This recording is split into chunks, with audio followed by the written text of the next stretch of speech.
Bien, la semana pasada, aparte de ver la introducción a la asignatura, nosotros también estuvimos trabajando con conceptos de la clase, tema de la clase ya que fueron los controladores y la vista. Bueno, hablamos de MVC, que comprende modelo vista y controlador, pero la clase pasada no tratamos la parte de los modelos, solo trabajamos con las vistas y los controladores. Entonces, el día de hoy, lo que vamos a hacer básicamente es trabajar con los Permiso, modelos. Sí, Darío. permiso, profesor. Ujú. Disculpe, yo realmente la semana pasada llegué un poquito tarde Ujú. y en la plataforma ahorita cuando estaba revisando vi que tenía unas asignaciones y la verdad no creo que me dé el tiempo porque tengo que investigar muy bien cómo redactarlo y cierra hoy ya. Veo que yo estaba viendo la grabación anterior para poder entenderla mejor. Ujú. Ahora que voy por el segundo video, que en el segundo video es donde usted la está haciendo. Sí. Y ahí ya ese video dura 2 horas y pico, no creo que me dé el tiempo para terminar esta noche los 3 ejercicios. Usted dijo que usted no da un plazo de más de un día, a ver si usted me puede dar ese día. Sé que es la primera tarea y estoy empezando mal, pero Sí, pero realmente, yo le di un día más de tarea como quiera. O sea, yo lo contemplé porque era la primera semana. O sea, la tarea está hasta mañana ya. Si tendré virtual lo va a ver así. lo si actualizo, usted la puso para mañana ya. Ujú. Mil gracias, sí, yo voy a tener el día de mañana para poder hacerla y parte del de hoy, claro. Está bien, puede continuar. Ok. Entonces, los modelos fue el tema que faltó para completar todo el tema de MVC. Los modelos, bueno, son los que se encargan de los temas relacionados con la información. Bueno, para ser específico, son los que se encargan de la persistencia. O sea, la persistencia es, bueno, almacenar esos datos en un medio que permite que esos datos se mantengan. Tú puedes persistir. Ahí levanto la mano, te doy la chance ahora a terminar tu idea. Tú puedes persistir en memoria RAM, que es una forma volátil de persistir porque esos datos se pierden, como hicimos la semana pasada cuando implementamos el singleton.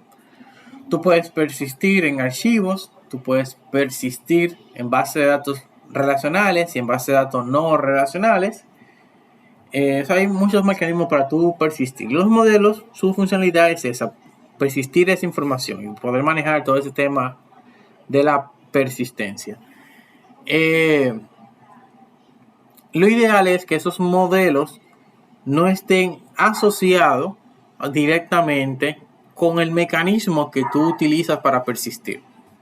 O sea, un modelo lo que representa es la data que tú quieres guardar. Por ejemplo, tú tienes la clase persona que tiene nombre, apellido y teléfono. Esas propiedades que están ahí adentro, nombre, apellido y teléfono, la información que tú quieres guardar de cada persona. El modelo representa eso.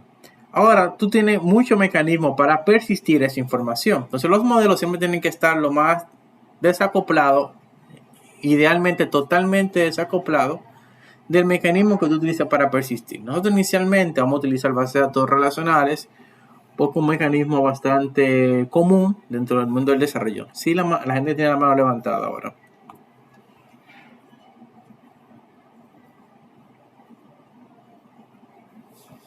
Hello.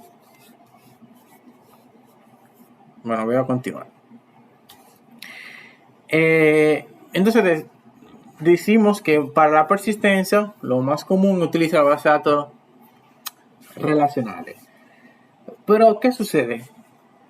Hay dos formas de cómo yo utilizar esa base de datos relacionales. Yo puedo crear una aplicación que se conecte directamente con la base de datos y que yo a través de mi aplicación realice consulta, haga select, insert, update, delete desde mi aplicación. Yo tengo que construir esas consultas, esos queries. Tal vez la forma que han utilizado hasta ahora, tal vez no, tal vez han utilizado otros mecanismos. Uno inicialmente comienza utilizando esos mecanismos más sencillos de hacer consultas desde la aplicación, que no es la forma ideal porque esa manera de hacerlo, primero, puede generar muchos temas de seguridad, sobre todo cuando tú estás filtrando información, o sea, tú tienes words words y eso dentro del código, y tú tienes que estar concatenando data. Si lo haces concatenando, tú tienes un tema serio de seguridad. Y si lo haces con parámetros, con preparing statement o con parámetros, bueno, ahí te facilita un poquito más el tema de la seguridad. Pero de igual manera, al final del día, nosotros somos developers, nosotros no somos DBA, no somos database administrator. Nuestro trabajo es desarrollar aplicaciones. Nuestras aplicaciones tienen un requisito implícito ahí de persistencia y por ende hay que utilizar una base de datos. Pero yo como developer no tengo que estar atado de manera directa a esa base de datos. Por ejemplo, ¿alguien me puede decir qué motor de base de datos maneja? Alguien que me diga. ¿Cuál es el que sabe? ¿Qué SQL, C, MySQL, qué sé yo? Benjamin. SQL Server. Ok. Y si yo te digo que yo quiero que la aplicación que tú vas a hacer, yo quiero que utilice MariaDB. ¿Tú sabes MariaDB? Sí, también ¿Y, usamos MariaDB. y Postgre? Postgre, tomé un curso, pero no lo he usado directamente así. Oracle, por ejemplo. Sí, la primera vez que vi SQL fue con Oracle, con MySQL. Pero tal vez en Postgre tuviera una pequeña dificultad. Pero el punto es que eso no tiene que importar. O sea, tú dedicaste mucho tiempo a aprender misión de Oracle, misión de SQL Server, misión de Postgre, tararán.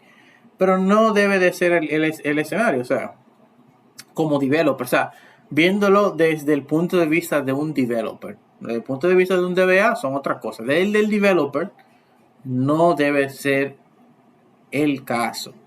Porque fuera de la parte del aprendizaje y de la dificultad que va a tener el desarrollador al momento de interactuar con una aplicación que esté totalmente relacionada con su motor de base de datos, está el tema de arquitectura también, el tema hasta económico. Porque si tú tienes un cliente y ese cliente es una empresa pequeña, una pyme, tú no puedes hacer una pyme con un proyecto con SQL Server, porque SQL Server, la licencia es bien cara.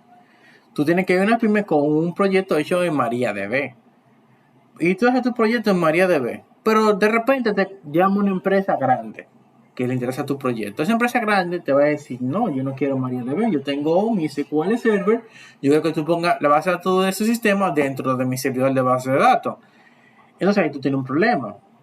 Hay escenario que te va a convenir un SQL Server y es un escenario que te va a convenir un MariaDB por el tema de costo. Otro escenario te va a convenir un Oracle también por el tema de licencia y de costo. El punto es que la aplicación no puede estar subyugada a un motor de base de datos. O sea, no puede depender de un motor de base de datos. Y cómo yo logro independizarme de ese motor de base de datos, que eso se vuelva algo trivial dentro de mi desarrollo. ¿Qué me importa a mí qué motor de base de datos yo voy a utilizar? ¿Cómo tú logras eso? Utilizando una herramienta que se llama ORM, Object Relational Mapping. Los ORM, los Object Relational Mapping, lo que permiten es que tú diseñes tu base de datos dentro de tu aplicación. Tú sabes C# o tú sabes Java, tú sabes JavaScript. Eso sí tú sabes. Entonces tú dentro de, en este caso .NET, que es lo que estamos utilizando, dentro de .NET, tú sabes cómo diseñar una clase con propiedades. Una clase persona que tenga la propiedad ID, una propiedad nombre, una propiedad teléfono. Eso tú lo sabes hacer.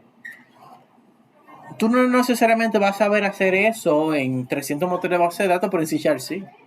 O sea, la idea del ORM es que tú diseñes toda tu base de datos dentro de tu aplicativo y luego el ORM se va a encargar de traducir, de mapear esos objetos, esas clases que tú diseñaste a modelos o a entidades de modelos relacionales, a una base de datos relacional. A cual a la que tú le digas, a SQL Server, a Oracle, a MySQL, a MariaDB, la que sea necesaria en ese momento. Porque al final del día la base de datos no está en la base de datos. La base de datos está diseñada dentro de tu aplicativo utilizando C#. Un ejemplo. Esto es con Java, pero es lo mismo a los fines. Tú tienes una clase Students. tiene una propiedad que es Student ID, otra que es First Name, otra que Last Name y otra que Contact Number. El Student ID es el primary key de esa tabla. Tú diseñas tu clase en el lenguaje que tú sabes, Java, C Sharp, lo que sea, y el ORM automáticamente lo que va a hacer es el proceso de mapear eso a una tabla, porque una tabla Student que va a tener los campos que tú le dijiste. El primary key va a ser el que tú le indicaste, pero todo eso tú no lo tuviste que hacer tú. Todo eso tú lo diseñaste dentro de tu aplicativo, de manera tal que si otro día tú cambias de base de datos, no importa, porque la base de datos está hecha en el lenguaje de programación de la aplicación, en C Sharp, Java o lo que sea. ¿Se entiende esa parte? Sí. Sí, Bruce. En .NET, el ORM default, por decirlo así, por excelencia, es Entity Framework. O sea que el que nosotros vamos a utilizar es Entity Framework.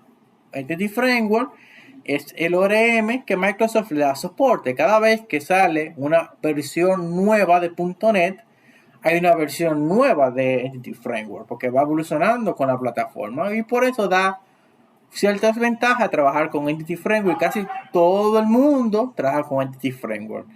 ¿Hay más ORM dentro de .NET? Sí, hay más ORM dentro de .NET, pero el default es Entity Framework, que nosotros vamos a estar pues utilizando. Dentro de Entity Framework nosotros vamos a tener hay dos formas de trabajar con Entity Framework. ¿Alguien ha trabajado con Entity Framework antes? Una vez lo intenté. Ok. Hay dos formas de trabajar con Entity Framework. Dos approach. Abordaje, creo que en español. Pero los dos approach que hay son o database first, o sea, donde tú haces la base de datos primero y luego esa base de datos la llevas a tu aplicación, que para mí rompe con el sentido de la herramienta, porque la herramienta existe justamente para que tú no tengas que hacer nada en la base de datos. Entonces, ese approach para mí descalificado. Yo he trabajado de esa manera. Y el otro approach, que para mí es el approach correcto, porque es el que permite utilizar, desde mi punto de vista, todas las facultades de la herramienta, es Code First. Y ese es el approach que nosotros estamos utilizando durante toda la materia. Yo hago mi base de datos en código, y todo lo hago en código, todo lo hago en C Sharp, y eso lo traduzco, lo voy a ir traduciendo a la base de datos que tenga, en el motor de base de datos que tenga. Eso con el approach que vamos a estar utilizando. Los ORM ¿tienen desventaja? Sí, tienen desventaja. La desventaja del ORM, sobre todo de Entity Framework, que es el que vamos a estar utilizando, para poner un ejemplo puntual, es que sí, tiene todas las cualidades que yo le mencioné, pero tiene un tema de performance. O sea, no es tan óptimo cuando tú tienes que procesar altas cantidades de transacciones en poco tiempo. Tú tal vez en una aplicación normal, tú ejecutas 5 transacciones en una hora, tal vez 30 transacciones en una hora, 100 transacciones en una hora. Bueno, eso es disparate. Pero hay momentos dentro del flujo del ciclo de vida de la aplicación que tú desarrollaste que hay que procesar 500.000 registros juntos ahora. No en horas, no. Llegaron 500.000 registros para procesar. 500.000, 1.000.000, whatever. Yo he tenido escenario. Yo tengo un escenario actualmente donde tengo que procesar 500.000 registros por hora. Que cuando eso crezca y crezca y crezca, se llegará, qué sé yo, 3, 4, hasta 5 millones de registros de un solo golpe. ¿Y cuál ha sido si tú le metes 5 millones de registros, a Entity Framework le explota durísimo, o sea, él no puede. Con 10.000 él está complicado, siendo sincero, de procesar al mismo tiempo. Ahí tú tienes que comenzar a utilizar técnicas, tararán, tururún. Por ejemplo, yo lo que hice fue que yo cojo esos 500.000 registros y lo divido, hice un algoritmo y lo dividí en 5.000 listas, en lista de 5.000 registros. O sea, dividí todo de 5.000 en 5.000 y lo voy entrando de 5.000 en 5.000. Eso es súper lento, pero no tengo de otra. Eso que explote durísimo. No sé, ese es el talón de Aquiles de los ORM, que tienen tema de performance. Y bueno, uno tiene que buscarle la vuelta a eso porque, bueno, son más las bondades que las desventajas. ¿Alguna pregunta, duda con el tema de ORM o alguien quiere hacer un aporte sobre esa parte?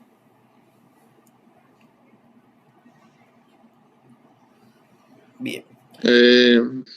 Sí. Lo de...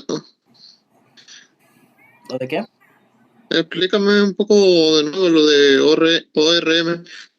O sea, según tengo entendido, yo de que es como crear la base de datos dentro de la aplicación. El ORM es una herramienta que te permite tú poder diseñar tus bases de datos dentro de tu código fuente, con el código, con el lenguaje de programación que tú sabes, en este caso es C Sharp, y llevar eso, o traducir eso, o mapear, que es lo que él hace, eso, a una base de datos relacional. O sea, tú escribes código en C Sharp y él genera la base de datos. Ah, ya. Y la base de datos y todo, tú lo mantienes desde la aplicación, desde C Sharp. Tú no haces nada sobre la base de datos. Todo es a través del código de tu aplicativo. Y eso da muchas ventajas. Entonces vamos a crear un proyecto nuevo. Vamos a usar la misma plantilla de la clase pasada, el mismo template. Una aplicación web de ASP.NET Core de MVC, o sea, modelo vista controlador. Vamos al siguiente. Pon aquí stop app G4, grupo 4. No cambió nada, solo le cambió el nombre. Siguiente, vamos a utilizar Net 7. Igual que quiero utilizar Net 6, puedo utilizar Net 6, no hay problema. Incluso hasta Net 5, no lo recomiendo porque ya está sin soporte, pero válido. Pero yo vamos a tratar de mantenernos entre Net 6 y Net 7. Voy a crear. Esperemos que se cree el proyecto.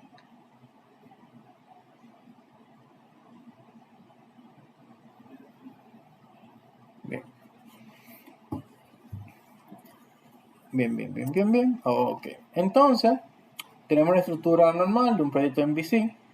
Pero hoy no nos vamos a enfocar en nada de eso. Eso lo trabajamos en la clase pasada. Hoy nos vamos a enfocar sobre todo en trabajar con los modelos, que lo que viene a representar es mi base de datos. Entonces voy a agregar un nuevo proyecto a esta solución, clic de resolución, agregar nuevo proyecto, que va a ser una biblioteca de clase o un class library, si está en inglés. Y siguiente, voy a poner este class library, lo voy a llamar database. Le doy siguiente. Voy a utilizar el mismo framework que estoy utilizando para la aplicación web, que es Net 7. Si fuera Net 6 lo pusiera allí. Y le doy a crear. Entonces voy a borrar esta clase que genera por default. Entonces, aquí adentro voy a crear un folder que voy a llamar models. Que voy a poner mis modelos. O sea, aquí adentro van los modelos, que vienen siendo básicamente las clases que representan mis entidades, o lo que yo quiero almacenar en la base de datos. Entonces, supongamos que alguien te piden que haga una aplicación con los siguientes requerimientos. Yo quiero que tenga una aplicación donde tú tengas un e-market, como una pequeña tienda que va a manejar productos, y esos productos tienen un nombre, una imagen, un precio, una descripción y una categoría. Esos son los requerimientos que te dan. Yo creo que tú hagas esa aplicación. Sí, la gente que levanta la mano. Sí, profesor. Una pregunta en cuanto a eso que usted acabó de hacer. ¿Es, o sea, su costumbre o no podría simplemente agregar las vistas perdón, en la carpeta directamente aquí, que no tiene que crear una biblioteca para No, que, tiene que y crearla. que siga funcionando. No, tiene que crear la biblioteca porque cuando trabajemos, y eso es en la clase siguiente, con Onion, sí va a ser obligatorio. Entonces tienen que hacerlo desde ahora para que se vayan acostumbrando. Ok, gracias. Cuando tengamos Onion, vamos a tener por lo menos iniciando 5 capas. Ahora más tenemos 2. Entonces, si no están adaptados a trabajar con capas desde ahora, no van a entenderlo. Esa es la explicación. La razón de trabajar en capas hay muchas ventajas, dividir las cosas. Es que una cosa es la base de datos y otra cosa es la aplicación. Una cosa no tiene que ver con la otra, por eso se dividen. Por eso es correcto dividir en proyectos. Bien. Entonces, hoy voy a explicar la clase pasada. Uno puede programar o programar bien. Entonces, programar bien. Entonces, decíamos de los requerimientos que tengo un producto que tiene unas propiedades y que ese producto pertenece a una categoría. Cuando yo digo ese requerimiento, ahí yo me voy a lo que ustedes aprendieron en introducción a base de datos. Cómo diseñar una base de datos a partir de unos requerimientos. Es el mismo proceso lógico en la mente. Dice que tengo ese requerimiento. ¿Cómo diseño esa base de datos? Ok, si un producto pertenece a una categoría, lo que tengo entonces es una relación de 1 a mucho, donde un producto pertenece a una categoría y una categoría tiene muchos productos. Tengo una relación de 1 a mucho. Sabemos que existen 3 tipos de maneras de cómo se relacionan las entidades: de 1 a 1, de 1 a mucho y de mucho a mucho. El más común es la relación de 1 a mucho. El menos común es de 1 a 1, es muy raro que haya una relación de 1 a 1. Y el más común, y el otro que más o menos ahí, que a veces aparece, es de mucho a mucho. Pero normalmente las relaciones son de 1 a mucho. Entonces yo tengo que diseñar mis modelos basándome en ese razonamiento. O sea, tengo que tener en cuenta quién pertenece a quién, que un producto pertenece a una categoría, que una categoría tiene muchos productos. Todo eso es importante. Entonces, el primer modelo que voy a diseñar es el que no tiene dependencia de nadie. El producto depende de la categoría, o sea, depende de una categoría. Entonces, lo primero que diseño es la categoría, porque no depende de nadie. O sea, no tengo que crear ninguna dependencia dentro de ella, a nivel de estructura. Se le llamo categoría a ese modelo. Pongo público y vamos a poner las propiedades. Prop. Tiene un ID, identificador, tiene un nombre y tiene un description. Va a tener un name y va a tener un description, que va a ser string, obviamente. El description, como es una propiedad que puede aceptar null, o sea que no es requerida, por lo tanto es una propiedad que debe ser nullable, o sea que acepte null. En el tipo de dato al final le coloco el signo de pregunta. O sea, cuando tú tomas un tipo de datos y le agregas al final el signo de pregunta, tú conviertes ese tipo de datos en un tipo de datos nullable, o sea que acepte null como valor. El int por defecto no acepta null por valor. Tú le pasas null a un int así y te explota la aplicación. Ahora tú conviertes ese int en nullable y ya él va a aceptar valores null. Entonces las propiedades dentro de los modelos tienen que asegurarse que las que puedan ser nullable, o sea, las que tú quieres que no sean obligatorias, que sean opcionales, marcarlas como nullables. En Net 6 y en Net 7 eso es obligatorio. En Net 5 no era obligatorio, pero en Net 6 ellos lo incluyeron así y ya se tienen que hacer así. Si no lo ponen así, si están haciendo la aplicación, por ejemplo, y no le ponen una descripción a la categoría, va a explotar. Entonces, no sería opcional, sería obligatoria. Entonces, para que sea obligatoria, En los modelos siempre tienen que marcar lo que sean opcionales como nullables. Luego voy a diseñar el modelo de productos. Voy a crear una clase que le voy a llamar product. Clase pública. Y vamos a ponerle prop. Entonces aquí adentro el producto tiene un ID, tiene un nombre que va a ser un string, name, va a tener una descripción, va a tener un precio, va a tener una imagen y va a tener, bueno, vamos a iniciar también aquí description, string, image path para la imagen y un double que va a representar el price. Aquí lo único que va a ser opcional va a ser el description, pues no es requerido. Luego todo lo demás sí va a ser requerido. Entonces decimos, tiene name, description, bueno, ID obviamente, image path, tiene price, ok, perfecto. Muy bien. Diseñé los modelos base con la información básica que se pide en los requerimientos.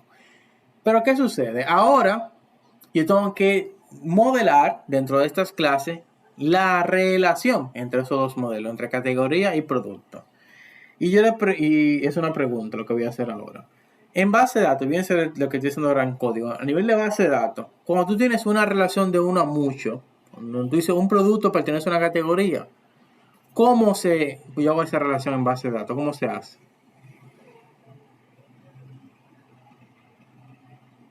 Benjamin. En la tabla donde van a ser muchos, o sea, donde está la mayoría, en este caso la de productos, agregas una columna que identifique la categoría y esa columna sería el foreign key que haría referencia a la tabla de categorías. No sé si me voy a entender. Sí. Perfecto. Básicamente es lo que dice Benjamin. Tú en producto, que es la que pertenece, o sea, por todo pertenece a categoría, y por ende, como pertenece a las categorías, tiene que tener el foreign key que lo asocia con la categoría a la que pertenece. Entonces yo voy a crear una propiedad pública del mismo tipo que el primary key de quien me asocio, en este caso es de tipo int, y le voy a poner category ID. Sus errors y sus errors. Normal. Y esta propiedad es la que yo voy a utilizar para relacionar el producto con la categoría. Pero hay otro concepto que sí ya es propio de Entity Framework que también tenemos que ver. Cuando en base de datos yo tengo la información de un producto, yo tengo el nombre, la descripción, la imagen, el precio, whatever. Pero ¿qué pasa? Yo en ciertas ocasiones, junto con la información del producto, yo voy a querer la información de la categoría. Igual con las categorías yo quisiera poder saber en algún momento, por ejemplo, cuántos productos son de esta categoría. O sea, necesito tener esa data relacionada. En base de datos, ¿con qué se hace eso? Sí, Benjamin. Con un join. Con un join, perfecto. Pero recuérdense que estamos en Entity Framework. Yo no puedo hacer consultas. Yo no puedo ir a hacer select, bla, bla, inner join, bla, bla. No puedo. O sea, que yo utilizo para relacionar a nivel de data, de diseño, los productos con las categorías. O sea, el ID es para hacer el foreign key. Pero ahora yo quiero tener la información de la categoría, la quiero tener dentro del producto. Yo por eso utilizo algo que se llaman los Navigation Properties. las propiedades de navegación. ¿Qué es lo que yo quiero tener dentro del producto? La información de la categoría. Entonces yo quiero una propiedad pública. ¿De qué tipo? De tipo category. Porque yo quiero tener información de las categorías aquí. Le llamo a sí mismo category. Si pongo su getter y su setter. Esa propiedad la marco como nullable. Para que no me sea obligado. Properties. Navigation properties. La marco nullable porque yo no siempre que traiga los productos voy a querer que se traiga la información de la categoría por un tema de performance. Hay lugares donde solo necesito la información del producto y habrá lugares donde necesitaré la información del producto y la categoría de ese producto. Pero la marco nullable para tener la opción de no tener que traerla siempre. Bien, entonces, si esa es mi forma de yo hacerlo para los productos, en category, ¿cómo sería el navigation property entonces? ¿Qué yo tendría que colocar aquí?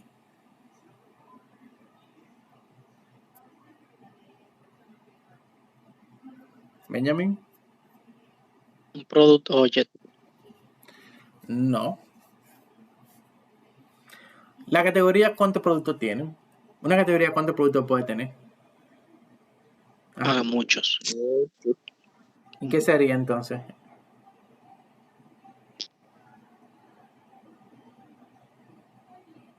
Sería, si en productos que pertenecen a una categoría yo pongo un objeto de category, si la categoría tiene muchos productos, yo lo que tengo que poner es una lista. Un listado de productos. That's it. Es lógico en parte. Yo creo aquí una propiedad pública, un iCollection, una colección, un listado de productos que llamo products con su getter y su setter. Y lo marco nullable también por lo mismo que explicaba, para que no me sea obligatorio tener que traer, cada vez que traiga la categoría, tener que traer todos los productos de esa categoría. Simplemente lo voy a hacer cuando lo necesite. Y ahora sí está hecha a nivel de modelos, ya yo sí diseñé la forma en cómo las categorías se van a relacionar con los productos. O sea, tengo los foreign key, tengo los navigation property, todo eso está excelente. Ojalá todo fuera eso, pero no. Ahora yo tengo que configurar esa relación. Yo la modelé, o sea, la creé, la diseñé, pero no la he configurado. Para configurarlo tengo que hacerlo dentro de algo que se llama context. Ahora voy a explicar lo que es un context. Los contexts, esto como yo estoy diseñando las tablas aquí, básicamente, para explicarlo con concepto de base de datos. Un context viene a representar lo que sería un conjunto de modelos, que es como una base de datos. Una base de datos, tú tienes la tabla de productos, la tabla de categoría. Bueno, dentro de un contexto, tú puedes tener el modelo de producto, el modelo de categoría. O sea, el contexto básicamente lo que hace es agrupar dentro de los modelos que van a interactuar entre sí. O sea, si yo tengo un contexto de producto, tengo que tener a categoría también dentro de ese contexto. Ese contexto representa como la base de datos, básicamente. Digo como básicamente porque no es literalmente así. Un contexto más que todo un contenedor. ¿Por qué quiero decir esto? Porque yo dentro de una aplicación, yo puedo tener todos los contextos que yo quiera. Yo puedo tener 5 contextos que yo quisiera. Si tengo una base de datos que tiene 50 tablas, yo puedo tener un contexto que nada más haya 10 entidades en ese contexto. Otro contexto donde haya 15. Otro contexto donde haya 10 más. Y así hasta que distribuya las 50 entidades entre los diferentes contextos. Eso no quiere decir, por eso dije que no es tan literal lo que es de que es una base de datos, que yo voy a tener 5 bases de datos en ese proyecto. No, el contexto es como una división, vamos a decir, virtual de la base de datos. Yo tengo una base de datos física en mi servidor de base de datos, que puede tener 50, 100 tablas, lo que sea, pero yo en mi aplicación, esas tablas yo las tengo divididas en diferentes contextos.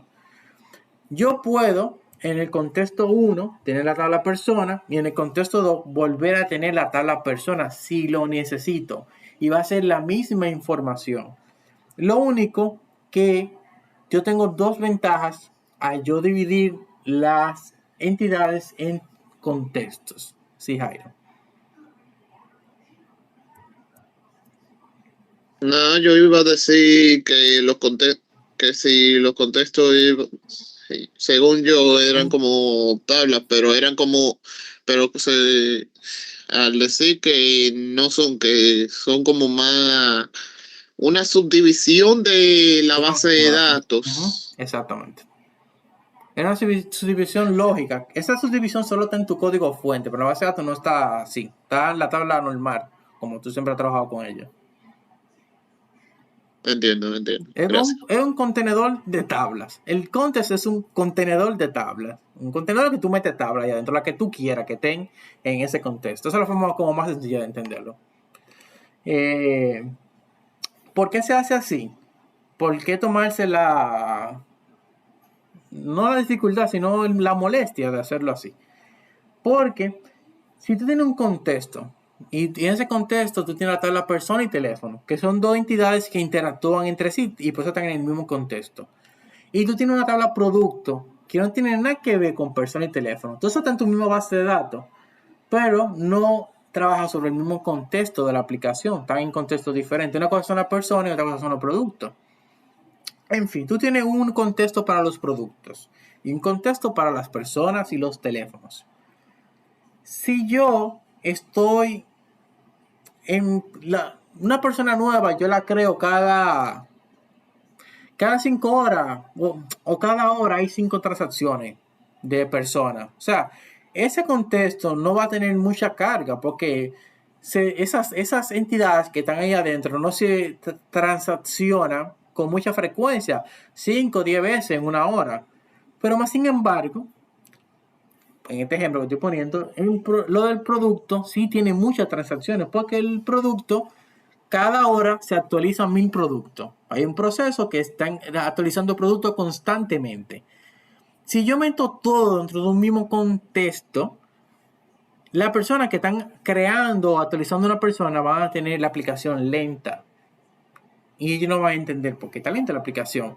Porque ese contexto está saturado. Porque ese contexto, que también tiene producto adentro, está procesando todas las transacciones del producto y él tiene que encolar, o sea, poner en cola la transacción de la persona hasta que terminen todas las que falten del producto. Porque es una cola, va procesando. La primera que llega va de último, o sea, es la primera que entra, first in, last out. Es un LAFO, FIFO, no sé, whatever. El punto es que va a ser lento para la persona. Y como va a ser lento para la persona, es injusto, o sea, no tiene sentido.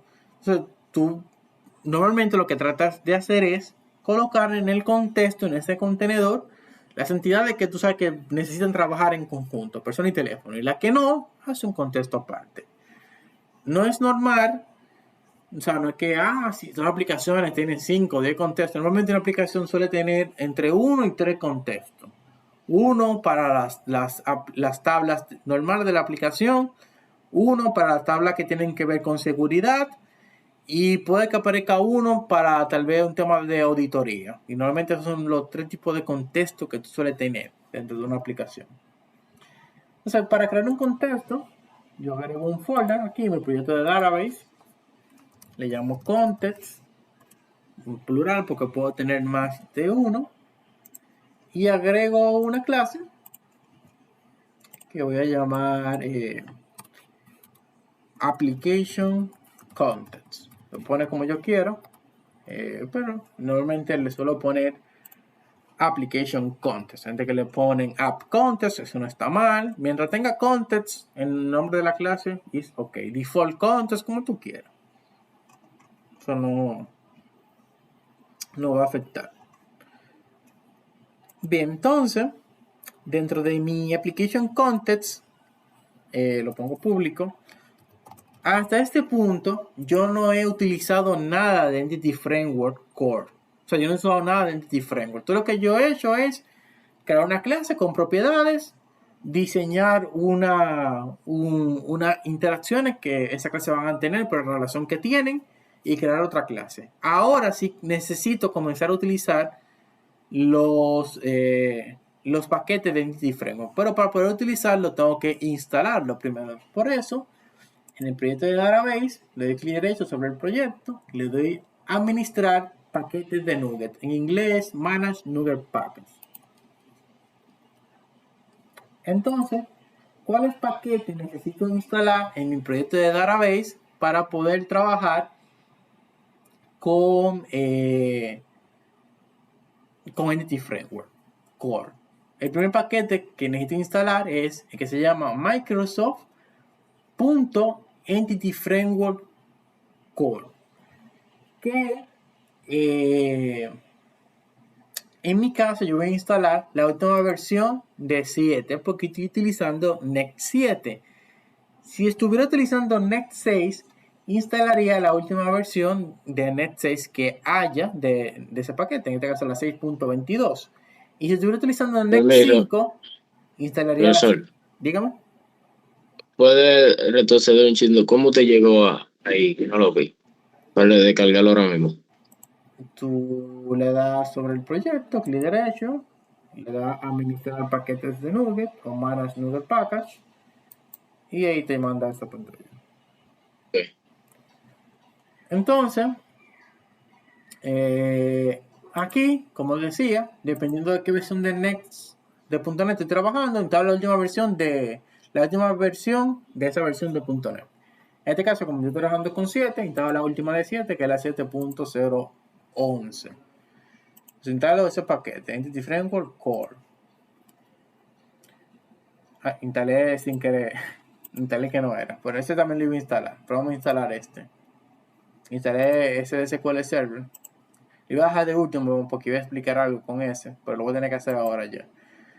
En este caso, sí yo voy a tener que instalar el de SQL Server, Microsoft Entity Framework Core SQL Server, porque la base de datos que yo voy a utilizar es SQL Server. O sea, voy a utilizar ese database como provider. Si yo no voy a utilizar SQL Server, sino que voy a utilizar otro motor de base de datos, instalo el provider de ese motor. Si puedo utilizar MySQL, busco el provider de MySQL. Si voy a trabajar con Postgre o Oracle, busco el provider de Oracle. Yo en mi caso voy a instalar el provider de SQL Server porque yo voy a utilizar SQL Server. Entonces por eso instalé ese. Otro paquete que necesito es el Microsoft Entity Framework Core Tools.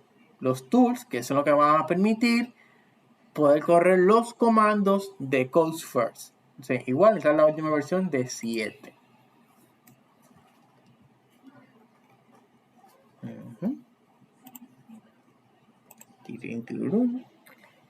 Otro paquete que voy a necesitar para trabajar todo lo que necesito de Entity Framework es el Entity Framework Core Design.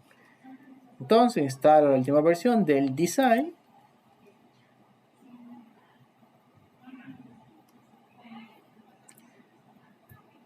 Y por último, el último paquete que voy a necesitar es que se ponga en verde ahí.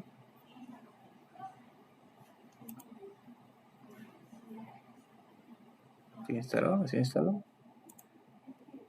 Instalado, a ver.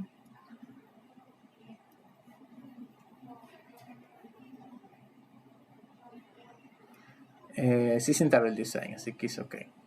Y por último, el último paquete que necesito es el Relational. Microsoft.Entity Framework Core Relational. Y instalo la última versión de Next 7. Ya con esos 5 paquetes, yo tengo todo lo que necesito de Entity Framework Core. Todo lo que voy a utilizar en esos 5 paquetes ya lo tengo resuelto. No necesito más nada. Entonces, los 5 paquetes son Entity Framework Core, Entity Framework Core Design, Microsoft Entity Framework Core Relational Entity Framework Core SQL Server, Entity Framework Core Tools. That's it. Entonces, ahora sí, en Application Context, yo digo que esta clase va a heredar de una clase que se llama DB-Context, que es una clase de Entity Framework Core, por eso tuve que instalármelo ahí. Utiliza Microsoft Entity Framework Core. Voy a crear mi constructor de Application Context. ¿Y qué sucede? Yo necesito configurar en el constructor un parámetro que es de tipo DB-Context Options,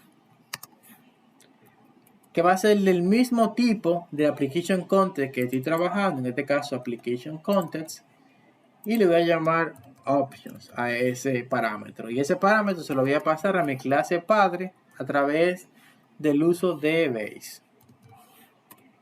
Sabemos que cuando nosotros heredamos de una clase, si esa clase tiene un constructor que recibe un parámetro, yo se lo paso simplemente llamando en el constructor de la clase hija con base a la clase padre, pasándole el parámetro que estoy esperando, y ya mi clase padre, en este caso el DB-Context, va a recibir ese valor.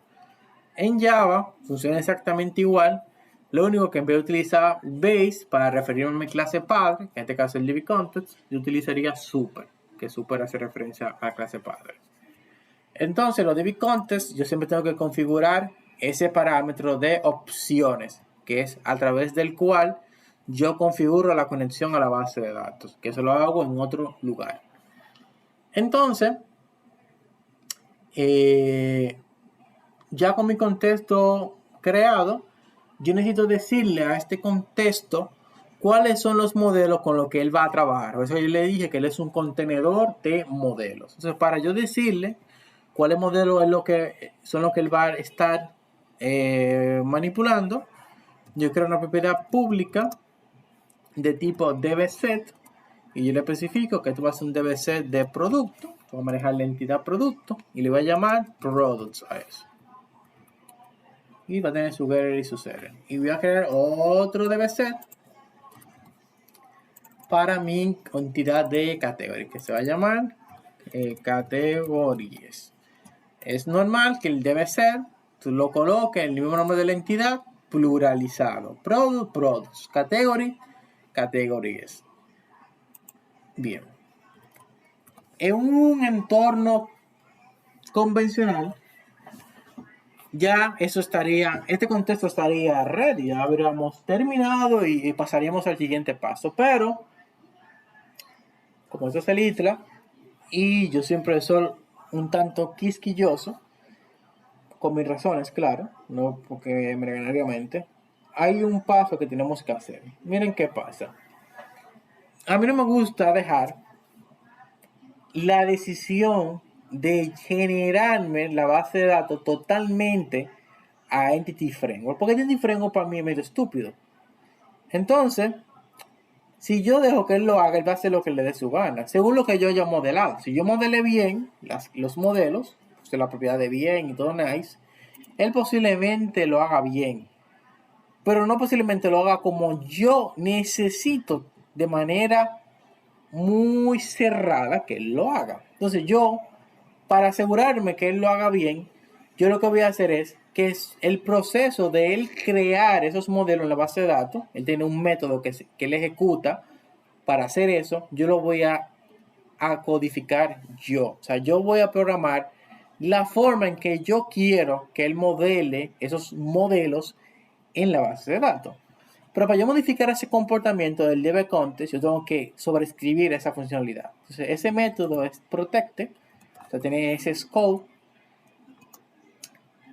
Como voy a sobreescribir esa funcionalidad, digo overwrite. Eso es un método de tipo void que se llama el onModelCreating. Entonces, este es el método que utiliza el DB-Context, que él ejecuta para modelar mi base de datos. Pero yo no voy a hacer lo que él diga, yo voy a hacer lo que yo diga. O sea, él va a hacer lo que yo le indica que tiene que hacer, porque es la mejor forma de que las cosas salgan bien. Un ejemplo puntual de por qué es necesario hacerlo así. Si tú estás trabajando en una base de datos que está en español, por ejemplo, yo tengo una tabla que es región, se llama así la tabla.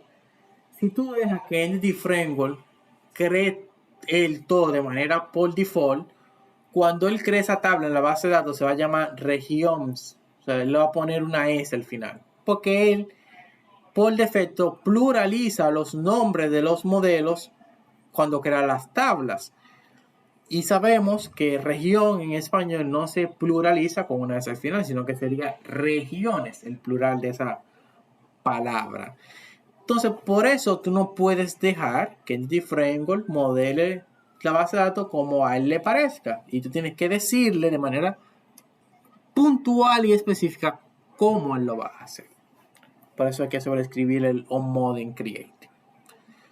Entonces, para yo modelar todo este tema de mi base de datos, voy a utilizar un API, una herramienta, un conjunto de herramientas o métodos que se llama Fluent API. El Fluent API es un mecanismo que me va a permitir cambiar la forma como se modela esa base de datos. Para eso voy a crear un regions aquí para ir dividiendo todo en regiones, el código. Este primer regions lo voy a llamar tables. Aquí voy a indicarle a Entity Framework cómo yo quiero que se llamen las tablas de mis modelos. Para eso digo model builder, utilizo ese parámetro del onModel creating, .entity, especifico qué entidad quiero manipular, en este caso la entidad de product, y le digo que tiene un método que se llama toTable, en el que yo le pongo el nombre que yo quiero que él le ponga cuando él cree esa entidad en la base de datos. Yo quiero que el nombre de la tabla de esa entidad sea products. Y voy a hacer lo mismo con category. Category, le voy a poner categorías. Yo digo, ya ahí no hay forma de que Entity Framework se equivoque. Pues yo lo estoy diciendo de manera explícita cómo yo quiero que se llamen esas tablas en la base de datos. Entonces por ahí comienza toda la importancia de utilizar el Model Builder para modelar a nuestro antojo la base de datos. ¿Alguna pregunta, duda hasta aquí? ¿O todo claro? Sí, Jairo. Mira, entendí todo esto. Lo que sí quiero saber, más o menos, es que si se crea la base de datos en un motor de base de datos o cómo se hace, más o menos. No, se va a crear en el modelo de base de datos que tú le digas que se cree. Ok. Ahorita, cuando yo configure el connection string, yo le voy a indicar en connection string a qué base de datos se va a conectar. Y yo le dije ya con el paquete que integra ahorita que es una base de datos SQL Server. Bien, entonces, sigamos. Vamos a configurar ahora los primary keys. Se crea un regions llamado primary keys. Y aquí adentro voy a colocar las configuraciones de las primary keys. Para eso digo model builder, punto, el mismo proceso, entity, específico que entidad, en este caso product, y tiene un método que se llama hasKey para indicar cuál sería el primary key de esta tabla. Para eso, para especificar el primary key, tengo que utilizar una nomenclatura de .NET que se llama lambda. El lambda no es más que un mecanismo que me permite acceder de manera muy sencilla a las propiedades de una clase. Yo quiero acceder, por ejemplo, a la propiedad de la clase product. Entonces, ¿qué yo hago? Yo vengo aquí, le puedo poner aquí cualquier cosa para referirme a la clase como tal. Le puedo ponerle X, puedo ponerle P, lo que yo quiera. Pero para que sea más entendible el ejemplo, le voy a poner products. Y Es una pequeña row function es. Exacto. Y utilizando esta nomenclatura, yo digo de product, de la clase product, yo quiero que me coloque como primary key la propiedad ID. Entonces de product tomo el ID. Si quisiera poner el name, tomar la propiedad name, pero en este caso es la propiedad ID la que quiero marcar como mi primary key. Y bueno, haría lo mismo para category. Digo, digo category. No explota porque al final del día él sabe que en Husky lo que yo voy a tener ahí adentro es un objeto de categoría. Pero para que se entienda y sea más legible el código, siempre es recomendable cambiar esto y ponerle category. O sea, si quieres simplificar, puede ser o category, pero o category. Y ya ahí yo configuré los primary keys de esos modelos. Los modelos, como ven, tienen que quedar totalmente así, sin depender de nadie. De hecho, no tienen que los using dentro de los modelos tienen que ser 0. Los modelos no pueden depender de absolutamente nadie, porque los modelos representan la data de la información de la aplicación. Esa data no va a ser diferente porque se guarda en una base de datos, porque se guarda en un archivo, porque se guarda en memoria RAM. No cambia O la sea que estructura de la data, es la misma. Entonces, por eso usted nosotros recomienda que dime. borremos, usted recomienda que borren los using. No, yo lo que digo que deben de borrarlo No Porque se, así, y no, todo, y no todo se irá a funcionar usan. bien. Porque aquí no se usa. Exacto. Ahora, yo lo que sí bueno, te exacto, recomiendo no, es, no se usa, yo sí te recomiendo que borres los using que tú no usas. Eso yo te lo recomiendo. Y en los modelos no se usa ninguno, pues yo los borro todos. los códigos que no se utiliza, que lo quiten, ¿no? Exacto. Si tú hay un using que tú no estás usando, quítalo. No por el tema de performance, sino porque el código quede más limpio. Mejor performance. No, performance no, sino porque queda más limpio el código. Pero performance no importa, porque .NET es inteligente. Si tú tienes un using y no se está utilizando, él no le importa y ya. No afecta el performance. Okay. Pero es un código. Un profesor me explicó eso. ¿Por qué tú quitas los using que no utilizas? Y tiene razón, en verdad. En el punto de forma que él lo vea. Si yo entro a esta clase y yo vengo y leo los using, yo veo Models Entity Framework Code. Yo sé que esta clase nada más utiliza eso. Y yo viendo los using, más o menos sé lo que hace la clase. Esta clase hace algo con Entity Framework y utiliza una dependencia de modelo. Pues yo tengo muchísimos using que no estoy utilizando. Estoy teniendo información innecesaria de la clase. Por eso ese profesor recomendaba borrar los usings. Yo lo recomiendo porque el código queda más limpio. Él lo recomendaba por eso. Los using que tú no utilizas. Ahora voy a crear un region para configurar los relations. Son los foreign key. Aquí yo voy a configurar las relaciones. Sí. Esta es la parte que puede ser un poquito más confusa. Un poquito. Bien. Yo tengo que ahora configurar. Yo la modelé las relaciones entre producto y categoría. Ahora tengo que configurarlas. Yo prefiero siempre, tú lo puedes hacer de dos maneras.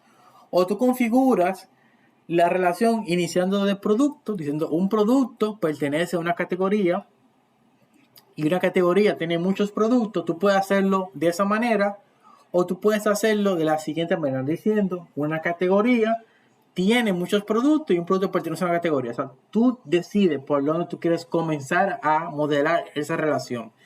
Si por producto o si por categoría. Y varía un poquito en ambos escenarios. Para mí siempre es más fácil comenzar por la que tiene muchos. O sea, la categoría que tiene muchos productos. Vamos a modelar porque es más fácil, según yo lo veo. Digo model builder. Punto, la misma nomenclatura, entity. Comienzo por category, que diga que es más fácil. Yo digo que una categoría tiene muchos productos. ¿Cómo? Con un método que se llama hasMany. Y digo que una categoría tiene muchos productos. Una categoría tiene muchos productos. Pero tengo que indicarle dentro de la categoría qué propiedad de la categoría representa esa relación de muchos productos. ¿Cuál?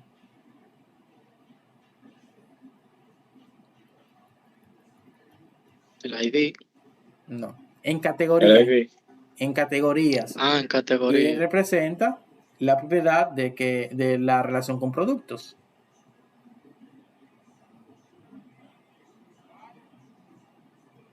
Products. La categoría se relaciona con productos. Ok, sí. Ok, esa propiedad, sí. Pro. El e-collection, sí, ok. Products. Entonces yo aquí le digo en la categoría, utilizando lambda nuevamente, la propiedad que representa esa relación de muchos es la propiedad llamada products, que es el listado de productos dentro de la categoría. Muy bien. Entonces ahí ya hice la configuración de que una categoría tiene muchos productos. Ahora tengo que decir que un producto pertenece a una categoría. Para eso utilizo un método. Todo se hace en una sola línea, en una sola línea básicamente, un solo statement. Y entonces digo, un producto, entonces digo with one, para indicar entonces ahora un producto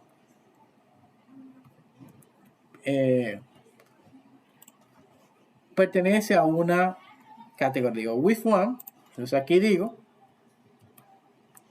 que en producto, un producto, product, con lambda nuevamente. Y voy a volver a preguntar. En producto, ¿quién representa esa relación con la categoría? Category. Category. Perfecto. Entonces, un producto No, tiene no una. caemos en el mismo gancho 2 veces. Me di cuenta. Yo juraría que iba a decir categoría ID. Un producto tiene una categoría. Entonces, perfecto. La categoría tiene muchos productos. Esa relación se da a través de la propiedad products. Y un producto pertenece a una categoría a través de la propiedad category. Pero eso no es suficiente.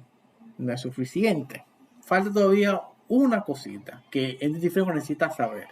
Y es cuál es la columna entonces que va a permitir que esa relación se dé. ¿Cuál es esa columna? A nivel de base de datos yo. El ID. Se le está dando profesor ahí mismo. Exacto, el El ID, category sí. ID. Entonces hay un método que se llama hashForeignKey. En el hashForeignKey tú dices, esa es la moda del autocompletado. Bueno, sí, está bien, ¿verdad? Amadi decía eso también, que no es muy bueno enseñar con autocompletado porque te dice el código de una vez, así tú no aprendes. En una clase que yo tuve con él. Entonces, tú en el foreign key, tú dices has foreign key, pero está mal, no es así. Tú, por eso es que no me gusta el autocompletado. Es que no es así, no es category.id. Tú dices the product, el foreign key está en product y se llama product.categoryID. ¿Viste? Le hizo mal. Por eso que el autocompletado no siempre sirve. Porque el foreign key en producto que está, no, y me lo doy category ID, no en category. Igual aquí él lo hizo mal. Entonces el foreign key es category ID. Finalmente, normalmente en las relaciones entre tablas tú tienes que especificar cómo va a ser el comportamiento del borrado. O sea, ¿qué va a suceder cuando se borre una categoría? Se eliminan todos los productos. Disculpa, profesor. Ajá. Antes de pasar a esa parte ahí, si yo hubiese hecho la relación al revés, en esa última hash foreign key, entonces yo hubiese tendría que traer el ID en vez de producto, traerlo de categoría. Sí. Si hubiese hecho la relación al revés. Sí. No, puede que funcione en el... No, que no va a funcionar. Es que va a funcionar mal porque es que el foreign key no es category.id.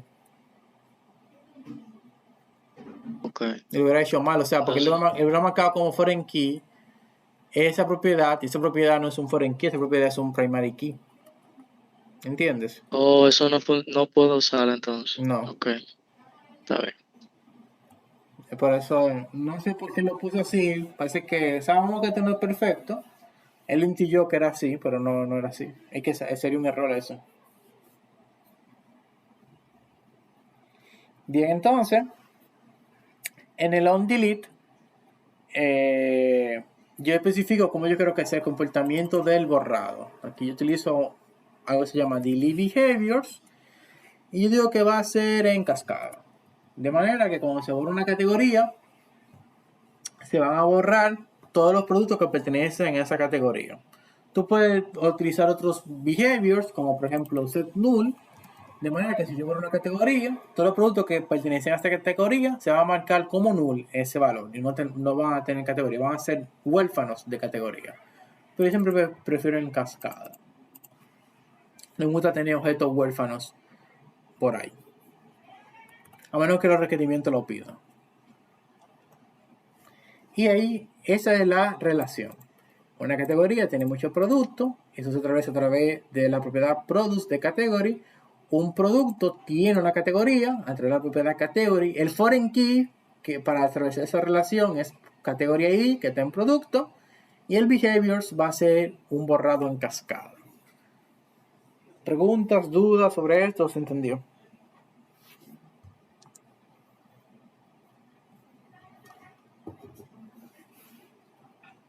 Más o menos sí se entendió ahí. Ok. Con la práctica lo profundizamos más, pero sí se entendió la aplicación. Sí, con la práctica. Exacto. La práctica es el maestro, dicen. Y por último, el último Esto- regions que voy a crear es uno que voy a llamar Property Configurations. En regions, bien. Y aquí voy a crear. Sí, Entonces, yo no escuché cuando te explicó qué es lo que significa, por qué usted pone region y al final cierra con un hashtag en region. ¿Qué es lo que significa eso? eso para organizar el código, eso básicamente. Eso para yo, ahorita, ¿Cómo? eso es para organizar el código. O sea, eso es lo que me permite tener secciones de código. O sea, aquí yo cierro esto, y ahí dice que están los de tabla, aquí lo de primary key, aquí lo de relaciones.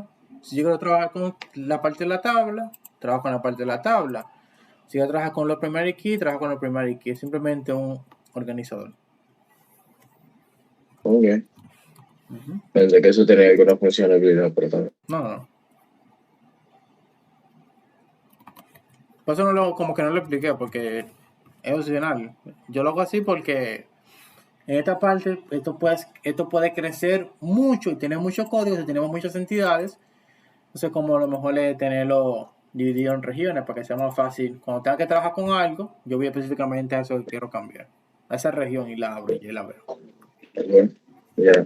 Todo eso va dentro de lo que usted dijo que tenemos que hacer nosotros para entregarlo en el final, ¿verdad?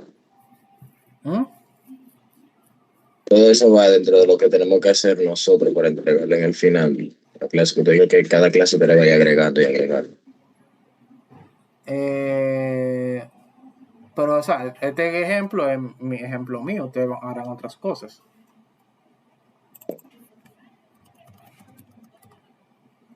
No sé si es a eso que te refieres. O sea, yo otro ejemplo, voy a hacer que esta aplicación crezca. Y ustedes por su lado van a ir haciendo otras cosas que yo les voy a pedir que hagan, como la tarea de esta semana. Sí, veo que esa tarea es diferente a lo que usted hizo. O sea, similar, pero diferente. Exacto. Como Apple. Lo mismo, pero diferente. Bien, entonces, yo, como pueden ver, yo puedo configurar las tablas de mi base de datos. O sea, puedo dar esa modelación, los formatting keys, las relaciones, y también yo puedo modificar las propiedades de mis entidades. Mismo proceso, model builder, entity, digo qué entidad quiero trabajar, en este caso product. De product, digo property, tiene un método llamado property, y con lambda selecciono qué propiedad de ese producto quiero trabajar. Vamos a suponer que tomo el name, y aquí yo puedo darle, configurar esta propiedad. Por ejemplo, yo puedo decir que esta propiedad es requerida, digo is required, yo puedo decir que esta propiedad tiene un tamaño máximo, has max length, de, qué sé yo, de 150, por ponerle algo. Yo puedo ponerle muchas más configuraciones a esta propiedad de name. Yo puedo decir, por ejemplo, has default value, si creo que tengo un valor por defecto, whatever. Aquí básicamente lo que me permite yo configurar a nivel de propiedad, si yo necesito cada propiedad de mis diferentes modelos. Por ejemplo, de producto voy a configurar la propiedad de name y price. Vamos a poner que price es algo requerido, no le voy a poner más length ni nada. Y puedo hacer lo mismo para las propiedades del category. Digo, modelbuilder.entity, en este caso con category, igual la propiedad name, voy a poner que es required y el max length 150. Está bien, vamos a poner el producto un chin más grande, 200 a la propiedad name del producto y a la propiedad name del category 150.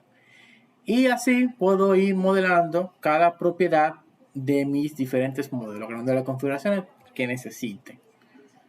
Hay muchas posibilidades ahí dentro de esas configuraciones que yo puedo agregarle. Entonces aquí viene la magia de los regions, que yo minimizo todo esto. Si quiero trabajar con las propiedades de producto, abro esto y abro product y trabajo con eso. Si quiero trabajar con category, abro category. Y no tengo todo ese código ahí, no me confundo buscando otras cosas. Sí, ok. Todo el de los regions. Bien, entonces, perfecto. Modelé mis modelos y configuré mi contexto. Ahora, ¿cuál es el siguiente paso?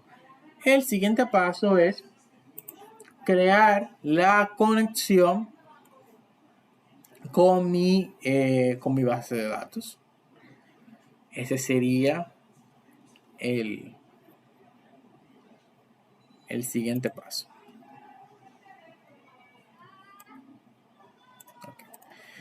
Okay.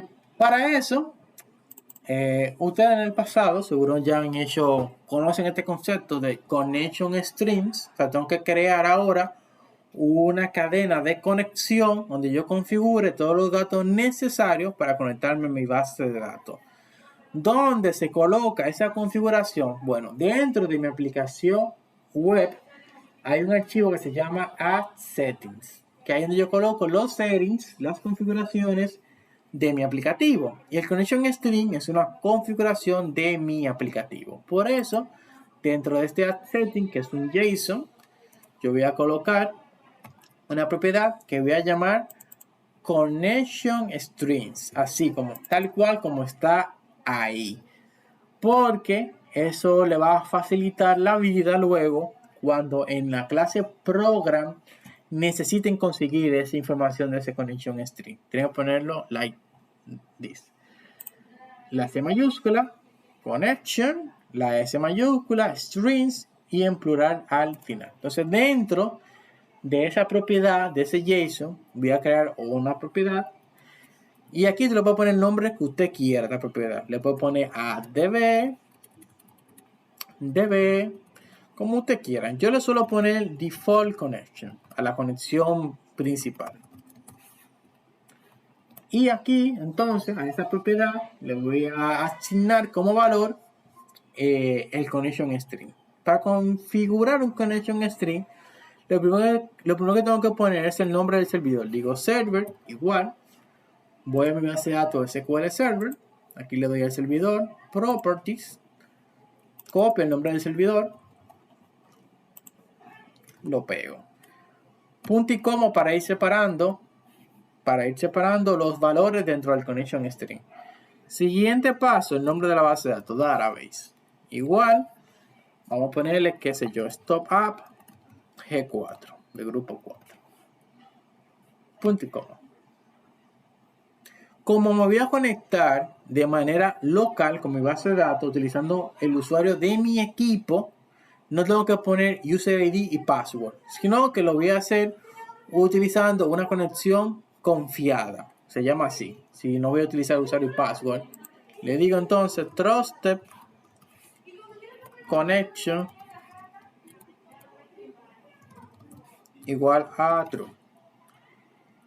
Y aquí, si estamos utilizando Net 7, en Net 6 no es necesario lo que yo voy a poner ahora, pero de Net 7 en adelante sí es necesario. Hay que poner un cuarto parámetro que se llama Trust Server Certificate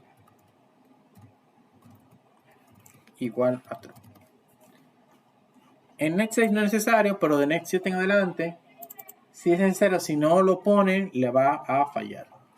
Entonces el nombre del servidor, el nombre de la base de datos, una conexión trusted porque es local que me voy a conectar, y el certificado también que es trust del servidor.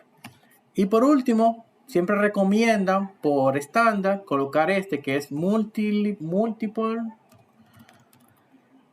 Pero eso no se le pone la contraseña de la base de datos. No es necesario. Si tú estás utilizando si tú usas tu base de datos local, que está con La de mi usuario de tu computadora. máquina, tú con una conexión trusted, él lo pasa. Pero si tú Okay. Porque creas cuando un yo usuario, interesa, si tú creas un usuario en tu base de datos, lo puedes utilizar también. Lo único que cambia un poquito de conexión Steam.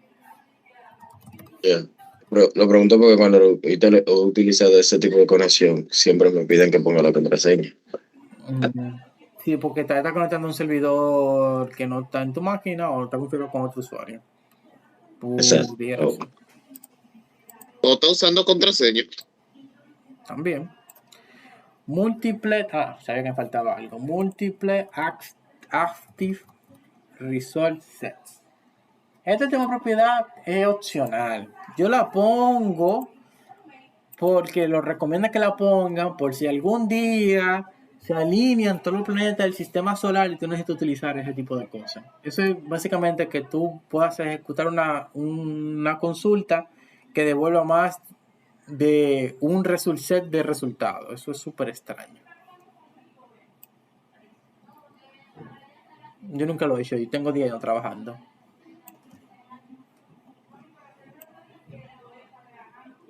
Entonces, el Connection String en teoría está ready. Entonces, ahora dentro de mi proyecto, mi aplicación web, voy al programa. Aquí quiero hacer una salvedad. Ustedes le va a tocar ver una serie de videos que yo hice, que están en YouTube, que yo lo voy a ir pasando, según vaya pasando la semana, que es porque no tenemos tiempo para todo el contenido en 2 horas. Y para no tener que estar los sábados aquí, están subidos en YouTube. Pero esos videos están hechos con Net 5, porque son de hace varios años. Pero lo bueno para nosotros es que entre Net 5, Net 6 y Net 7, básicamente la única diferencia que hay es esta clase de aquí. O sea, lo único que cambió de Net 5 a Net 6 es que en Net 5 hay una clase que se llama Startup y hay una clase que se llama Program. Y en Net 6 ellos eliminaron el Startup y todo se hace dentro del Program. Es la única diferencia. Y no es que tampoco tú haces tanta cosa aquí. Tú haces una configuración y ya, y se acabó. Entonces, por eso podemos seguir utilizando esos videos, aunque sean de Net 5, porque todo lo demás sigue siendo lo mismo. Lo único que varía es esta clase Program, que la gente de .NET le gusta mucho Express.js y quisieron parecerse a JavaScript, más de lo que ya se parece. Cada vez se parecen más. En fin. Aquí, dentro de mi clase Program, en Net 7 y en Net 6 se hace dentro de Program. En Net 5 se hacía en el Startup. Sí. Esos videos también están en inglés, porque yo veo la plataforma que todos los suyos están en inglés. No, porque es un video que yo hice, están en español. Sí, perfecto. Los recursos que yo dejo sí están en inglés. Los recursos Sí, yo estoy estudiando inglés, pero cuando no estoy entendiendo, no me gusta eso. Pero bueno, a ver. Que los recursos buenos están en inglés, lamentablemente. Es la realidad, por eso me metí en eso. Entonces, nada. Aquí lo primero que yo necesito para configurar la conexión a la base de datos es obtener el connection string. Entonces digo connection string, que es una variable, connection string.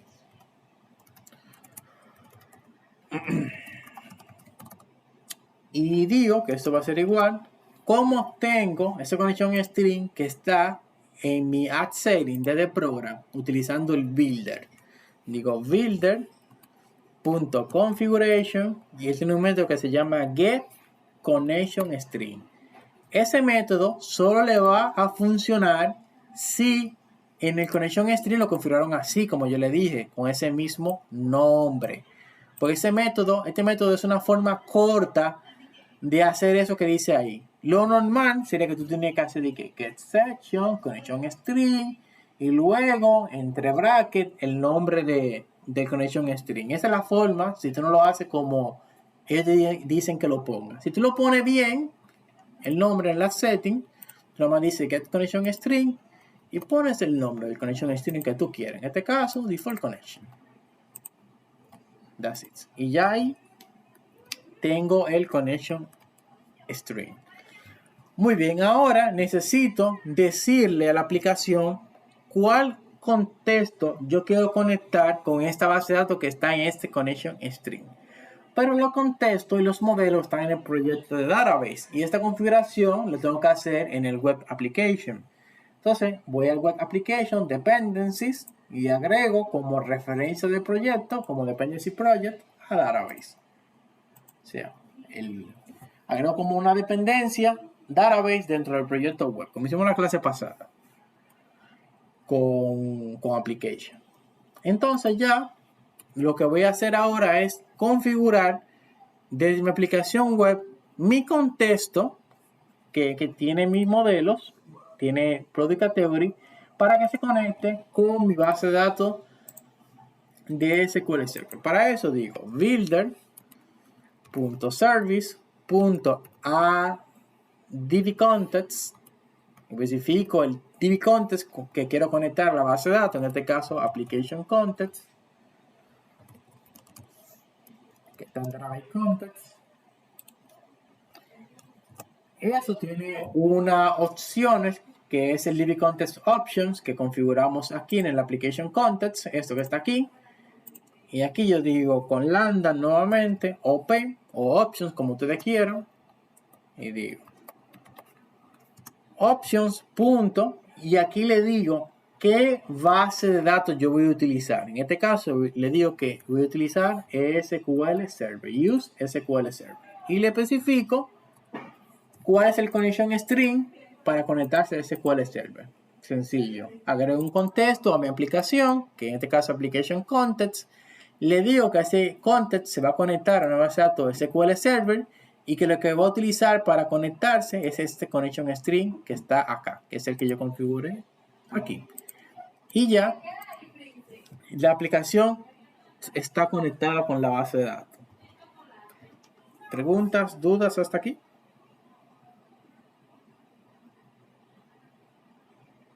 De mi parte no. There are no questions here. Ok.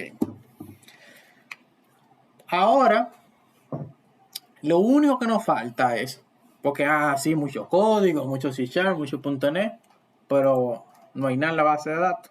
Entonces, ¿en qué estamos? Perfecto. Una vez yo he diseñado mis modelos, mi application context y hice mi conexión a la base de datos, ¿cómo yo entonces ahora estos cambios que yo tengo en mi aplicación, yo los llevo a mi base de datos?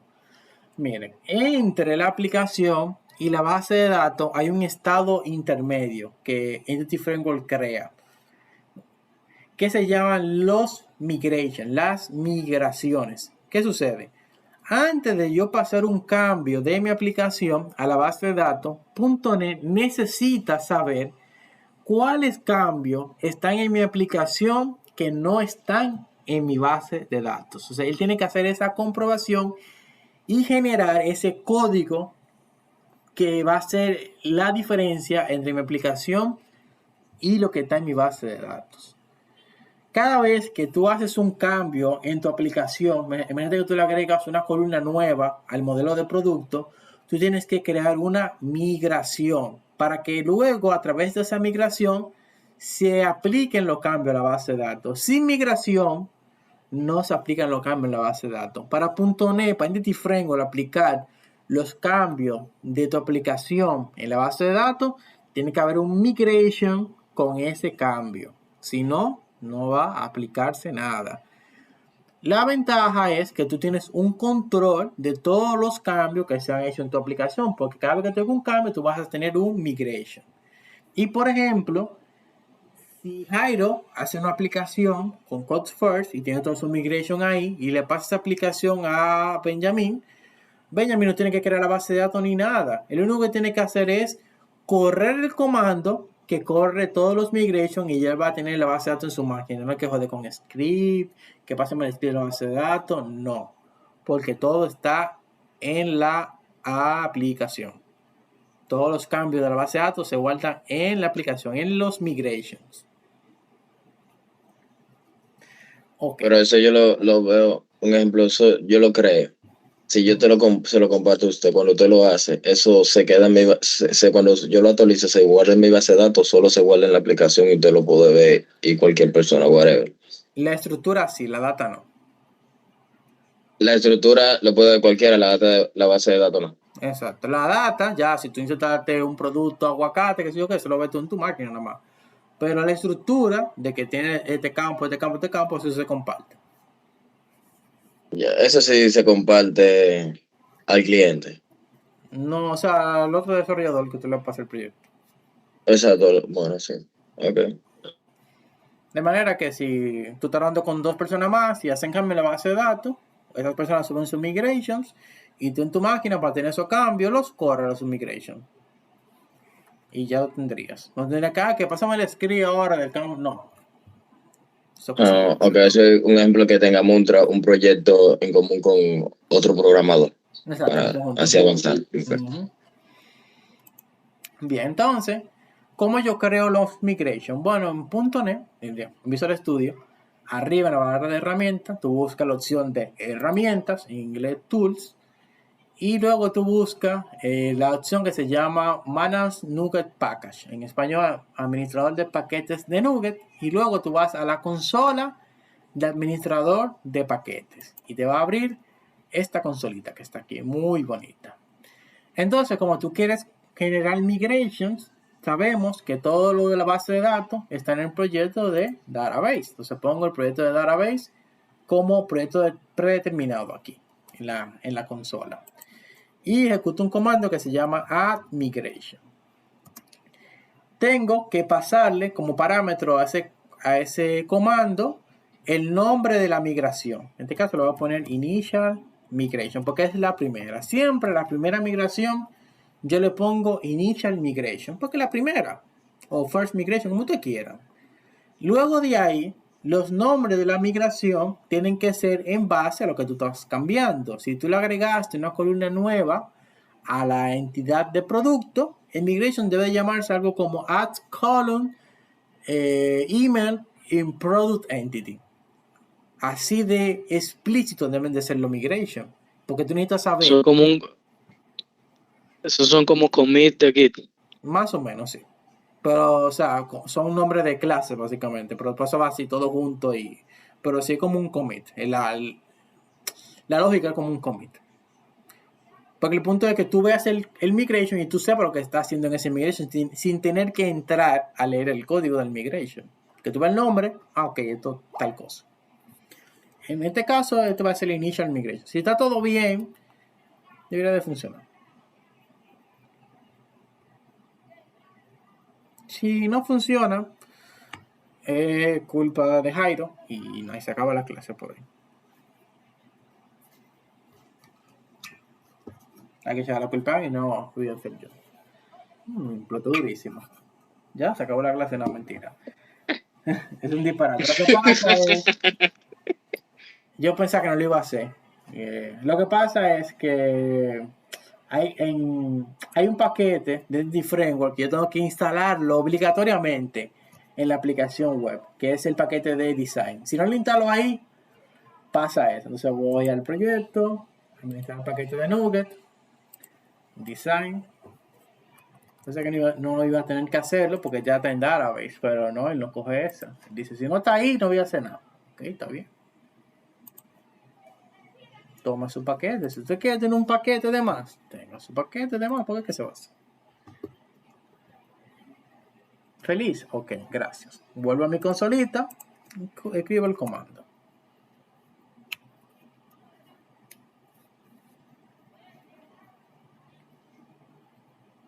Okay. Y esto es el migration. Si vamos al proyecto de database, vamos a ver que crea un folder llamado migrations.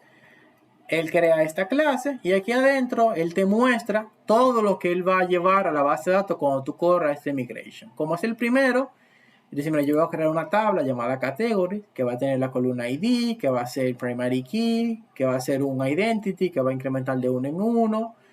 Va a tener la columna name, que va a ser un nvarchar de 150. No va a ser nullable. Una columna description, que sí va a ser nullable. Te dice cuál es el primary key de esa tabla. Te dice que va a crear la tabla de producto, cuál es su primary key, cuáles son los foreign keys que va a crear. Te dice todo. Ahí te detalla todo lo que él va a llevar cuando corra este migration. Y en el down, él te muestra lo que haría si tú le das para atrás ese migration. Si tú le das para atrás el migration, él borraría la tabla de producto y la tabla de category. Si tú lo corres el migration, el que ejecuta el up va a hacer esto. Si le das para atrás, ejecuta el down. Muy bien, ahí está el migration.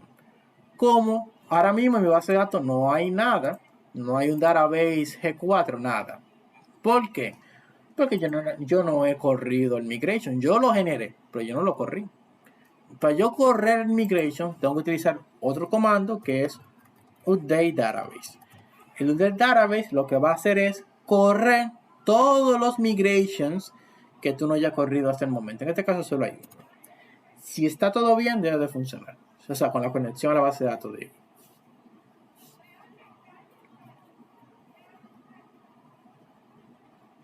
Perfecto. Bueno, pues funcionó. Sí, dijo Don. Done. ¿A quién dono?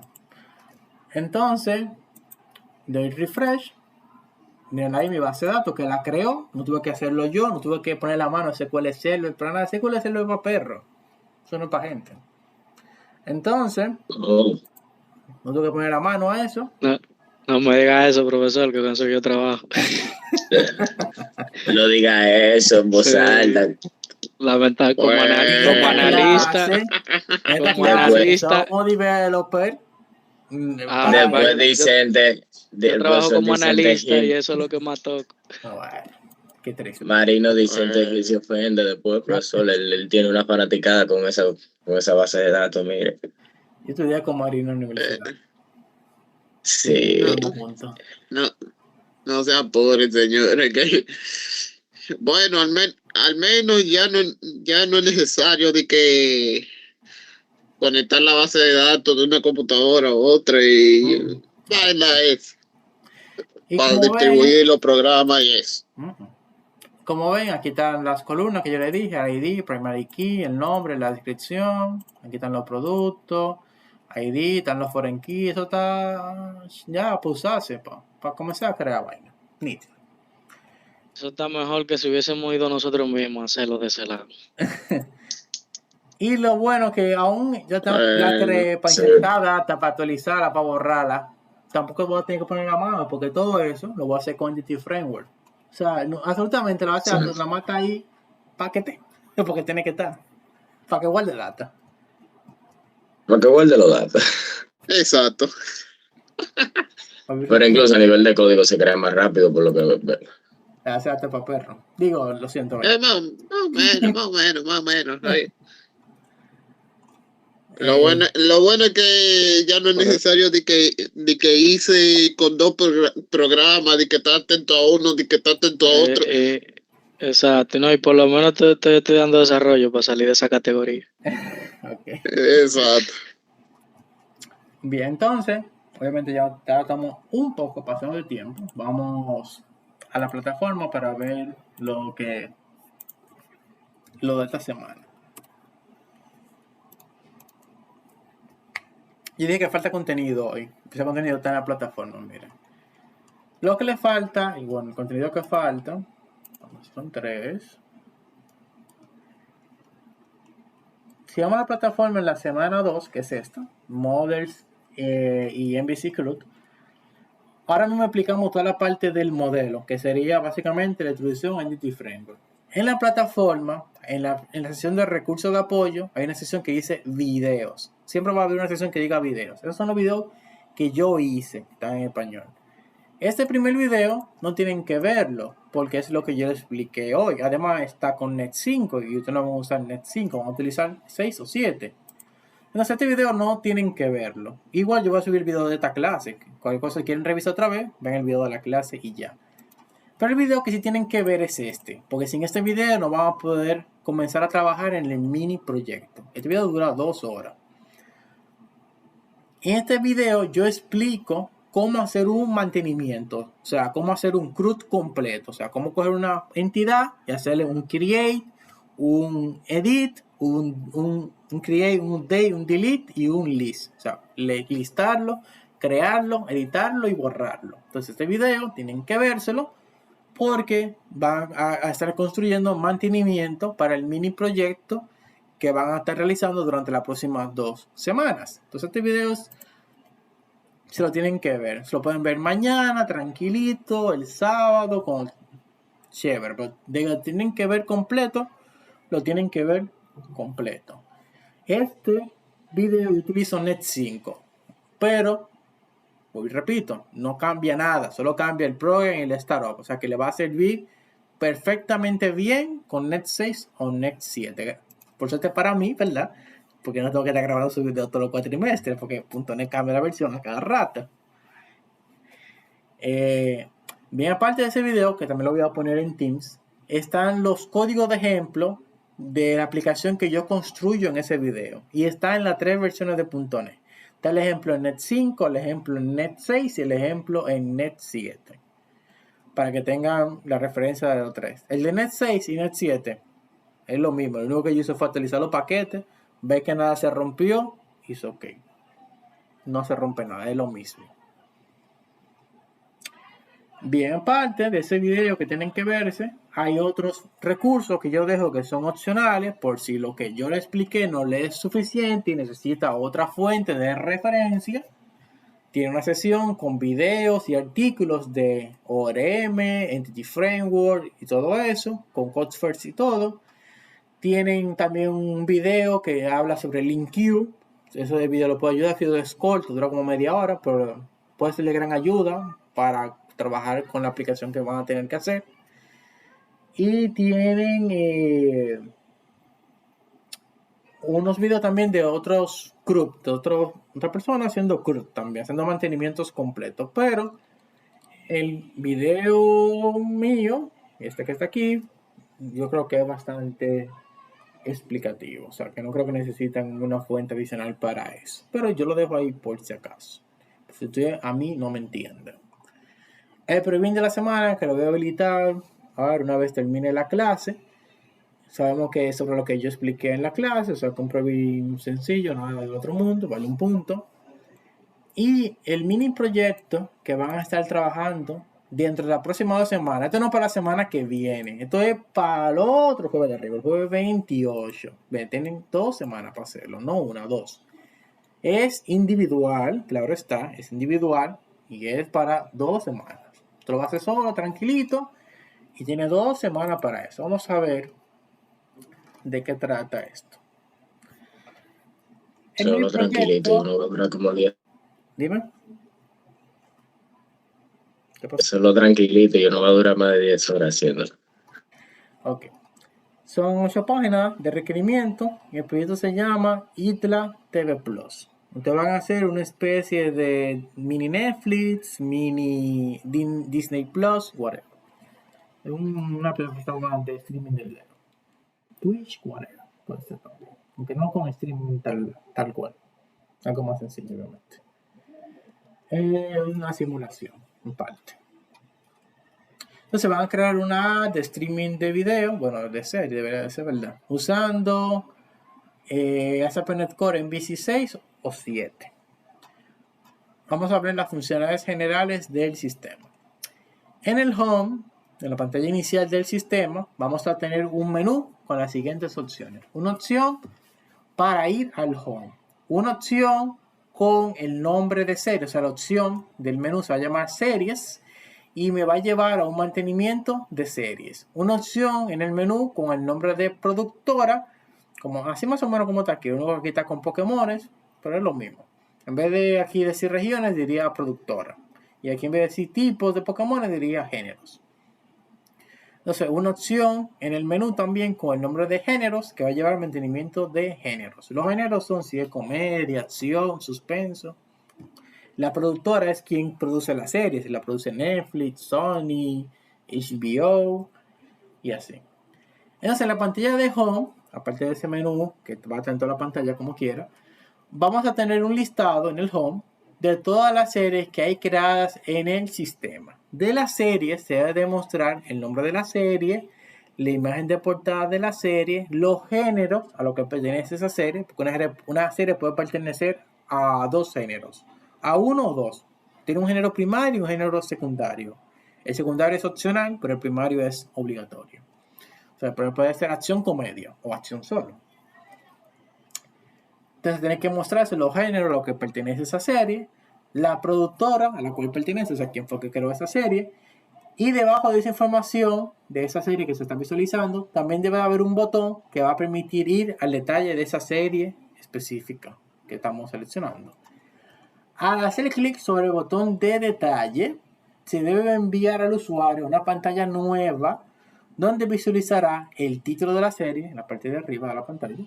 Y debajo de este título un reproductor de video para poder visualizar la serie según el enlace que se haya guardado para esa serie. Para simular eso, vamos a estar usando videos de YouTube. O sea, toda la serie cuando se crea, se le coloca un enlace que apunta a un video de YouTube.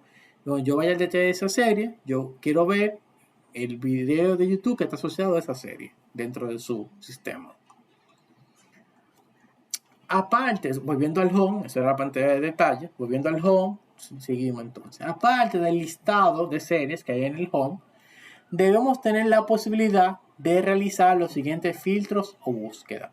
Se debe de poder realizar búsquedas por el nombre de la serie. Para esto, debe haber un formulario con un input de texto donde el usuario coloque el nombre de la serie y hay un botón que se va a buscar, por ejemplo, que yo coloco el nombre de la serie, le doy el botón y se busca la serie por ese nombre.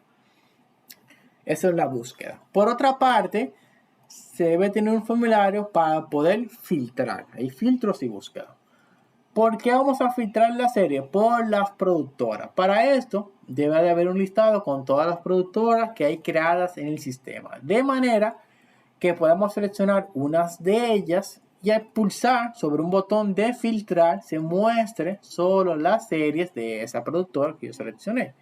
Ejemplo, si seleccionan la productora de Sony, solo saldrán las series de esa productora, en este caso Sony. Esto es un ejemplo de cómo pudiera ser ese formulario de filtros. Entonces eso es en el home. En el home tenemos un listado de series con un botón que permite ir al detalle y unos filtros y unas búsquedas. Entonces ahora vamos al mantenimiento de series. Al ingresar a la opción de series desde el menú principal de la app, esta nos enviará al mantenimiento de series. En la pantalla inicial del mantenimiento debemos tener un listado con todas las series que hay creadas en el sistema. De la serie se debe demostrar el nombre de la serie, la imagen de portada, los géneros que tiene y la productora a la cual pertenece esa serie. Aparte de mostrar esa información de cada serie, debe tener un botón para editar esa serie y otro botón para borrarlo. Arriba del listado de las series debe de haber un botón para crear una serie nueva. Al hacer clic sobre este botón de crear, se enviará al usuario una pantalla nueva donde habrá un formulario con los siguientes campos. Nombre de la serie, un input text. Imagen de portada de la serie, un input text. Enlace del video de YouTube, un input text. Productora a la que pertenece la serie es un select con las productoras creadas en el sistema. O sea, ahí tú vas a listar todas las productoras que están en el sistema para seleccionar una. Género primario de la serie, un select con todos los géneros creados en el sistema. Género secundario, un select con todos los géneros creados en el sistema. Este formulario debe tener las siguientes validaciones, que tanto el nombre, como la productora, como la imagen de portada, como el enlace de video y el género primario, el secundario no, el primario, son campos requeridos. O sea, no se puede avanzar sin que esos campos tengan valores. Al final del formulario de creación debe de haber dos botones. Un botón para volver atrás si no quiero guardar esos cambios, que me va a devolver, cuando dé clic en el botón de atrás, me va a devolver a la pantalla inicial del mantenimiento donde están listadas todas las series, y otro botón para crear la serie. Al hacer clic en el botón de crear, se envía la información y se crea la serie. Una vez creada la serie, se debe de redirigir a la pantalla inicial de mantenimiento de series. Por otra parte, en el listado de series del mantenimiento, cada serie tiene su botón para editarse o borrarse. Al presionar sobre el botón de editar, se debe enviar al usuario a una pantalla con un formulario con los siguientes campos. Igual, lo mismo que la creación: nombre de la serie, imagen de portada, enlace de video, productora a la que pertenece la serie, género primario y género secundario. Lo único que, como es una edición, debe de traer los valores que están guardados para esa serie que estamos editando en ese momento. Este formulario igual tiene que tener las siguientes validaciones: nombre, tanto el nombre como la productora, la imagen de portada, el enlace de video y el género primario son campos requeridos. No se pueden editar sin esos valores.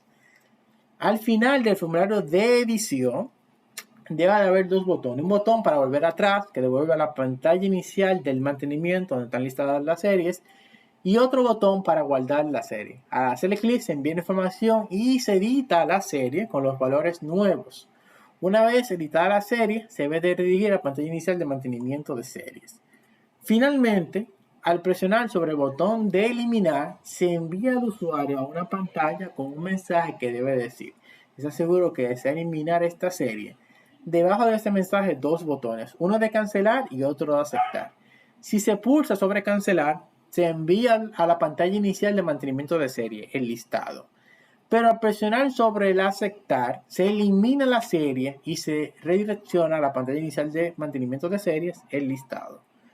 Lo mismo que yo acabo de decir para productora, su mantenimiento. Se listan, se crean, se editan y se borran. La productora tiene un solo campo, que es nombre de la productora, que también es el único campo requerido. Y lo mismo para el mantenimiento de género. Se crean, se listan, se editan y se borran. Y los géneros también tienen un solo campo, que es el nombre del género. Los requerimientos técnicos que tienen que cumplir para esta aplicación es que deben utilizar View Models, y las validaciones de los campos que son requeridos se deben de hacer desde los View Models. O sea, todos esos requerimientos de validación se hacen desde los View Models. Se debe utilizar Entity Framework con Code First para la persistencia de los datos, y el proyecto tiene que ser visualmente entendible. Utilizar Bootstrap. Entonces, ¿cómo se va a evaluar todo esto? Todos estos requerimientos. Perdón, disculpe, profesor. Ajá. ¿Qué significa Code First? Lo que yo acabo de hacer ahora, que diseñé la base de datos desde la aplicación. Ok, ya. O sea, no se hace nada en la base de datos, todo se hace a través de la aplicación. Ok. Todo lo que tenga que ver con base de datos. Entonces, todos estos requerimientos, ¿cómo se van a puntuar? La pantalla de home con filtros vale 3 puntos.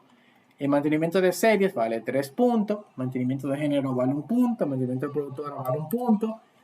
Y la pantalla de detalles de la serie, donde está el reproductor, vale 2 puntos. Ahí están los 10 puntos de este mini proyecto, que hoy repito es individual.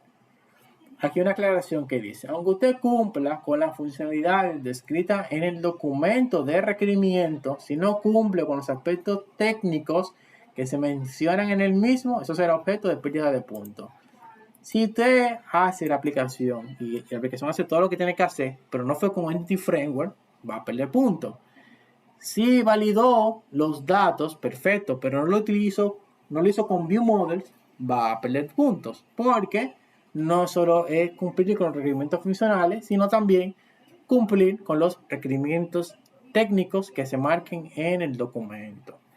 Ya luego, si usted quiere agregar algo más al proyecto, aquí en la clase pasada, si le podía poner Signosis a la serie, sí, no importa. Otra gente me decía, ¿puedo utilizar el patrón de diseño del repositorio porque yo me lo sé y me va a hacer más fácil? Sí. Mientras cumpla con los requerimientos funcionales y los requerimientos técnicos que yo ponga en el documento, is okay for me. De no cumplirse, pues ahí comienza a perderse puntos. Preguntas, dudas sobre este mini proyecto. Sí hay.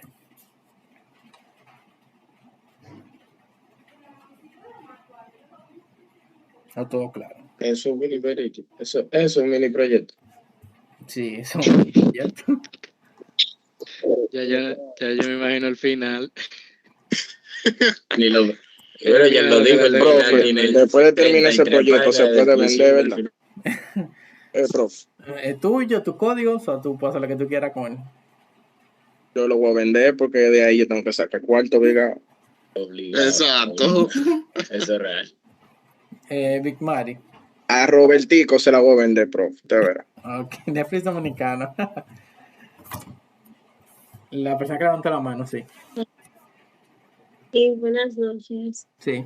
Yo le quiero decir algo sobre un inconveniente que yo tuve al realizar la práctica, porque yo no pude estar en la primera clase porque yo estaba en el médico, fui diagnosticada con una enfermedad ahí media rarita. Entonces yo he intentado hacer la práctica que se entrega para hoy, pero no he tenido suficiente tiempo ya que fui dada de alta hoy. Entonces me gustaría saber si es... Sé que le agrego un día más, ya yo lo hice ya. Ok, está bien. Gracias. Okay.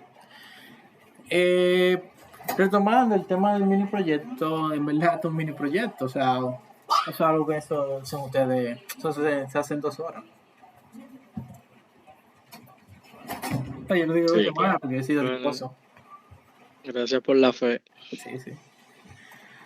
No, mira, este mini proyecto en dificultad es un 4. El próximo que van a hacer es un 5 de dificultad. El próximo es un 7 y el último mini proyecto es un 10. Pero es un 4 de dificultad. Tú sabes. Vamos No, a darle. no, sí.